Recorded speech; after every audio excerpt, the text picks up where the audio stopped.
Capítulo 1. Concepto de postura. Dentro la noción de postura en el ámbito educativo se relaciona estrechamente con la forma en que los individuos estructuran su pensamiento para comprender el mundo que les rodea.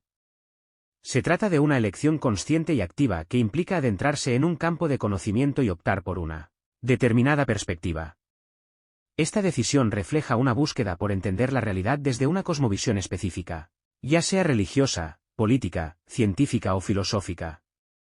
La postura no se limita a la mera aceptación de corrientes de pensamiento preexistentes, sino que implica una reflexión profunda y una toma de posición ante las diversas formas de pensar y actuar.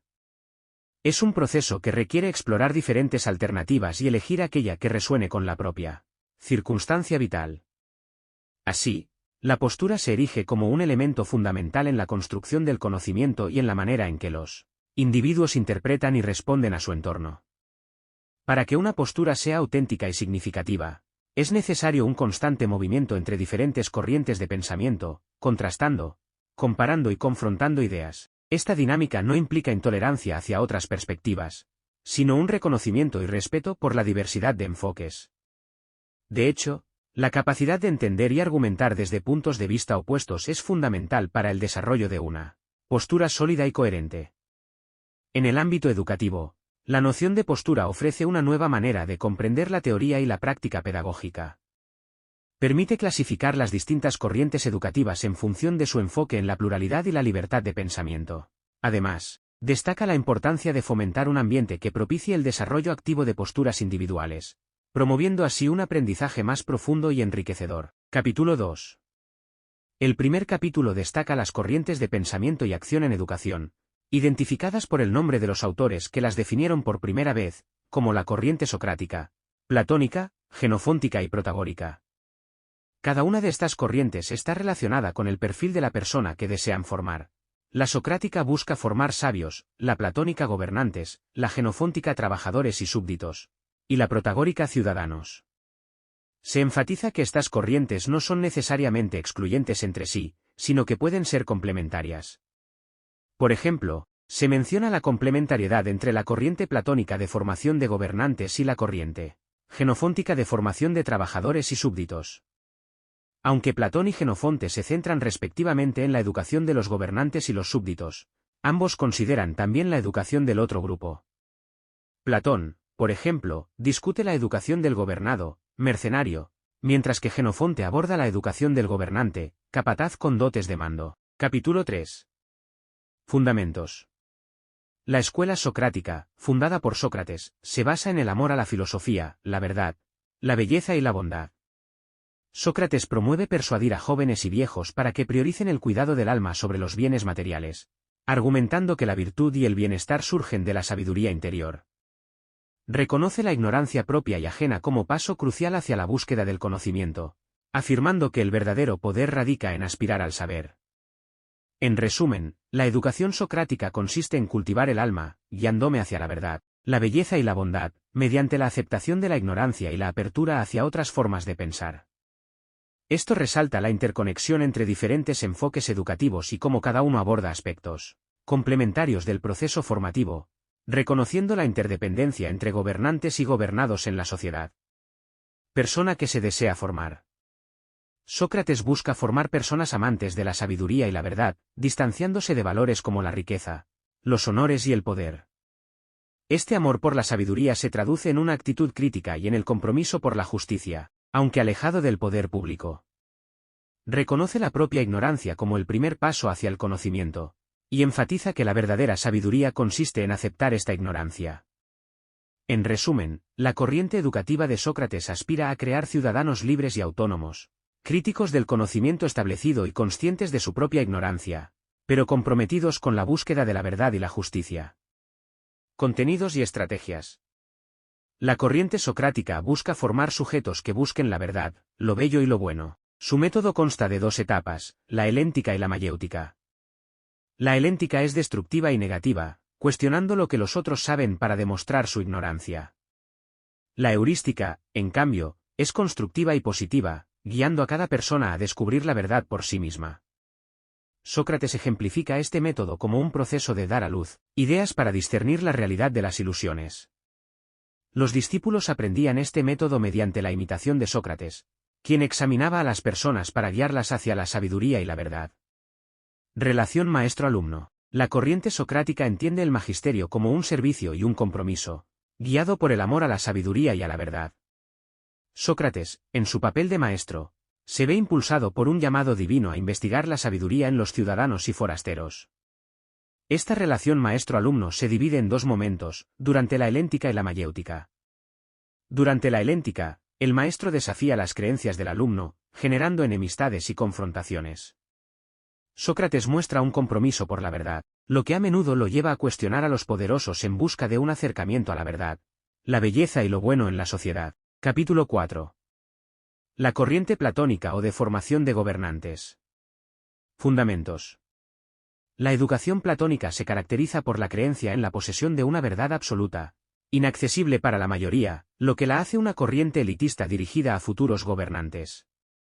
A diferencia de la educación socrática, que valora el saber y la verdad y parte del reconocimiento de la propia ignorancia, la educación platónica se basa en la búsqueda de la prudencia, la valentía, la templanza y la justicia, subordinado la ciencia y la verdad al bien público. Platón considera que el máximo valor de la educación es el bien, subordinado la ciencia y la verdad a la idea de bien, que está relacionada con la idea de justicia.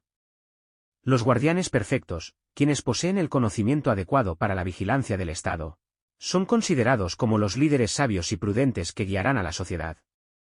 La educación platónica busca establecer un orden social en el que los gobernantes, quienes tienen acceso a la verdad absoluta, gobiernen y asignen funciones a los demás miembros de la sociedad. Se prohíben modificaciones al orden establecido por los gobernantes, ya que cualquier cambio podría poner en peligro el orden social. En resumen, la educación platónica se caracteriza por la creencia en una verdad absoluta, la exclusividad en el acceso a esta verdad, el gobierno de los elegidos basado en esta verdad y la prohibición de cambios al orden establecido. Persona que se desea formar. La educación platónica busca formar individuos que reflejen las virtudes de un estado perfecto, prudencia, valentía, templanza y justicia. Estas virtudes se reflejan tanto en la estructura del Estado como en la del alma humana. En el Estado, la prudencia y la justicia están en los magistrados, el valor en los guerreros, y la templanza se extiende a todos los miembros. En las personas, la razón debe gobernar sobre los apetitos, reflejando así el gobierno de los gobernantes sobre los gobernados en el Estado. Los gobernantes son aquellos capaces de aprehender la verdad absoluta, mientras que los gobernados solo pueden entender los objetos de opinión y no los de ciencia. Se espera que los magistrados y los guerreros sean imbuidos de respeto y honor a los dioses, valientes, templados, justos, capaces de discernir lo bello y lo imperfecto en la naturaleza y el arte, y de alabar lo virtuoso. Además, deben ser músicos excelentes y poseer un amor juicioso, que no se relacione con el placer excesivo ni con la sensualidad. Contenidos y estrategias. La educación platónica se fundamenta en tres aspectos principales: la música, la gimnástica y las ciencias que elevan el alma. En cuanto a la música, se busca fomentar la sencillez y evitar la variedad, ya que esta última produce desorden. Se procura que los cantos inculquen ejemplos de justicia, prudencia, valentía y templanza. En la gimnástica, se busca la misma sencillez para promover la salud del cuerpo. Los contenidos que elevan el espíritu incluyen la aritmética, geometría, astronomía y dialéctica. Estas ciencias se enseñan con el propósito de que el alma trascienda lo efímero y alcance la perfección, así como para comprender las relaciones entre ellas. La dialéctica, en particular, se considera el método supremo de estudio, ya que conduce al alma desde la ignorancia hasta la comprensión de la verdad. En cuanto a los métodos educativos, Platón recomienda evitar los castigos y humillaciones, pues considera que no son efectivos para el aprendizaje. En su lugar, propone crear un ambiente favorable para la formación, controlando lo que se ve y se oye, y estableciendo modelos de comportamiento ideales. Relación alumno-maestro. La figura del profesor como alguien que enseña, ordena, prescribe y dirige a los alumnos hacia sus objetivos, sin considerar necesariamente los deseos o pensamientos de los alumnos. Se promueve el uso del juego como método educativo preferido, en lugar de la fuerza. El alumno es evaluado y promovido en función de su fidelidad para reproducir las enseñanzas del maestro.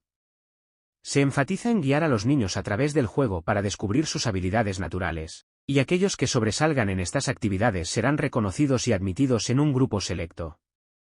La relación entre el maestro y el alumno se caracteriza por la guía, la evaluación y la promoción basada en la observación de las habilidades y el desempeño del estudiante durante las actividades educativas. Cap 5. Corriente genofóntica o de formación de trabajadores. Fundamentos. La educación en la Grecia clásica, según Genofonte, se basa en la idea de que cada individuo debe ser educado de acuerdo con su naturaleza y roles asignados por los dioses, hombre, mujer, esclavo, hombre libre, etc. Se enfatiza en la importancia de que cada uno cumpla con sus deberes de la mejor manera posible para alcanzar la felicidad. Genofonte plantea que la educación está ligada a la administración y las necesidades económicas, con el objetivo de generar riqueza y poder para otros, mientras que los individuos se conforman con lo mínimo. Esta corriente educativa no permite pensar de manera diferente ni elegir alternativas, ya que todo se subordina a los requerimientos económicos y a la eficiencia en el desempeño de roles asignados. Tipo de ser humano que pretende formar. La educación genofóntica se enfoca en moldear a los ciudadanos para que sean obedientes y sumisos a las autoridades, en lugar de priorizar la búsqueda de la verdad. Su objetivo principal es integrar a las personas en la economía y prepararlas para el mercado laboral. Se centra en la formación de habilidades específicas requeridas por el mercado y en el desarrollo de cualidades, como la lealtad, la diligencia, la obediencia y la honestidad. Los humanos que se forman son capaces. Se enfatiza en la necesidad de conocer qué hacer, cuándo y cómo, comparándolo con un médico que debe saber cómo tratar a un paciente. Leales. Se resalta la importancia de la lealtad hacia el líder, ya que sin ella, los conocimientos adquiridos carecen de valor. Diligentes. Se menciona que la lealtad debe ir acompañada de diligencia, es decir, ser activo y esforzarse por cumplir con las tareas asignadas. Dóciles. Obedientes. Se sugiere que a través de la persuasión se puede hacer que los hombres sean dóciles y obedientes, reconociendo que conviene obedecer. Con dotes de mando. Se plantea que un capataz competente debe aprender a mandar a los trabajadores, mostrando habilidades de liderazgo. Honrado. Se destaca la importancia de la honradez, evitando el robo o el abuso de la posición para beneficio personal, lo cual garantiza el buen funcionamiento de las actividades bajo su cuidado. Por último, en este apartado podría decirse que la educación según Genofonte se enfoca en preparar a los individuos para desempeñarse en actividades cotidianas específicas, sin dar importancia a disciplinas como la música o la gimnasia. Los contenidos se centran en adquirir conocimientos útiles para el comercio y la vida práctica. En cuanto al método, Genofonte sugiere el uso del castigo y la recompensa para enseñar y controlar a los alumnos, comparándolos con el adiestramiento de animales, donde el castigo se utiliza para infundir miedo y sumisión en los súbditos, quienes deben renunciar a sus propios pensamientos y actuar en función de los deseos del Señor. La relación entre maestro y alumno se basa en una dinámica de dominio y sumisión, donde el maestro busca impartir conocimiento según su propia visión y el alumno se subordina a esta enseñanza, sin una reciprocidad directa. Corriente protagórica o de formación de ciudadanos. Fundamentos. En la antigua Grecia, las corrientes educativas de Platón y Genofonte reflejan una sociedad dividida entre gobernantes y gobernados. Sin embargo, surge una tercera corriente liderada por los sofistas, especialmente Protágoras, que desafía esta estructura y propone la igualdad ante la ley y la posibilidad de enseñar la virtud a todos. Protágoras niega la existencia de una verdad absoluta y afirma que cada individuo tiene su propia verdad. Desde esta perspectiva, la educación adquiere un nuevo significado. No se trata de aprender a gobernar y obedecer según una verdad impuesta, sino de expresar y considerar las diferentes perspectivas al tomar decisiones. La corriente protagórica busca formar buenos ciudadanos, capaces de participar en la vida política y social. Los sofistas creen que la virtud se puede enseñar y ofrecen conocimientos prácticos para la vida diaria. Para ellos, la vida democrática es la más satisfactoria y consideran que todas las personas son iguales, desafiando las divisiones impuestas por la sociedad. En resumen, esta corriente educativa pone al ser humano en el centro de su interés y promueve una visión más inclusiva y democrática de la sociedad. Tipo de ser humano que pretende formar. Según Protágoras, busca formar ciudadanos virtuosos y hombres de bien, capacitados para contribuir al bienestar de la sociedad. Considera que la educación no debe limitarse a preparar para un empleo específico, sino que debe crear ciudadanos en igualdad de condiciones, donde la justicia y la virtud sean valores fundamentales. Protágoras argumenta que la justicia y el respeto deben ser compartidos por todos los ciudadanos, ya que Zeus los distribuyó equitativamente entre ellos. De esta manera, la educación no solo es un medio para el crecimiento individual, sino también para el fortalecimiento colectivo de la sociedad.